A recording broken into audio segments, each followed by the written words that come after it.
3 tips that you might not know in Python. So let's talk about the first note and the topic of strings. When we type something like this, for example, a string times a number, so in that case, when we multiply a string by a number, we essentially repeat that string the specified number of times. For example, in this code, we want to repeat this string 100 times. So if I run the code, you can see we have repeated this string 100 times. So let's talk about the second note. So here, as you can see, we are printing Alex Hormozy.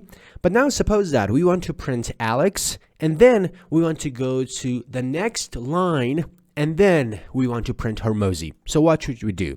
In this case, we can simply type \n, which means new line. It means that print Alex, then go to the new line, and then print Hormozy. So if I run the code, you can see it is Alex Hormozy. Also, we have other things as well. For example, we have \t, which means tab.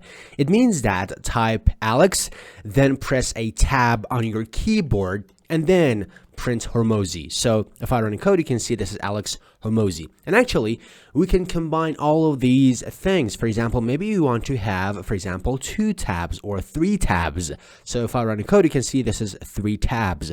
Or we can combine them together. So for example, here Alex Hormozy, and then I want to go to the new line. And for example, I want to type my first name, which is Sajjad. So if I run the code, you can see Alex, and then we have 3 tabs, Hormozy, and then we go to the new line and we type Sajjad. And now let's talk about the third note. When we type something like this, print Alex and then print Hormozy, if I run the code, you can see by default, it prints Alex and then goes to the next line by default. And then when it wants to print Hormozy, it prints Hormozy and then it goes to the next line.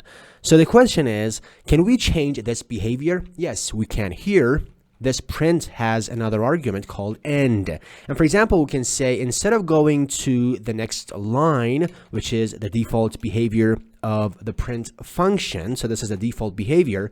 So instead of this, maybe we want to, for example, print a couple of asterisks after, for example, typing Alex. So here we want to print Alex, and at the end of it, we want to print, for example, 4 asterisks. And then we want to print Hormozy, and then we want to go to the next line. So if I run a code, you can see here is Alex, 4 asterisks, and Hormozy, and then we go to the next line. This was one of the videos of a step-by-step tutorial playlist of Python. You can find a link to that playlist in the description below, and also we have other playlists for other topics which you can find them on the channel page.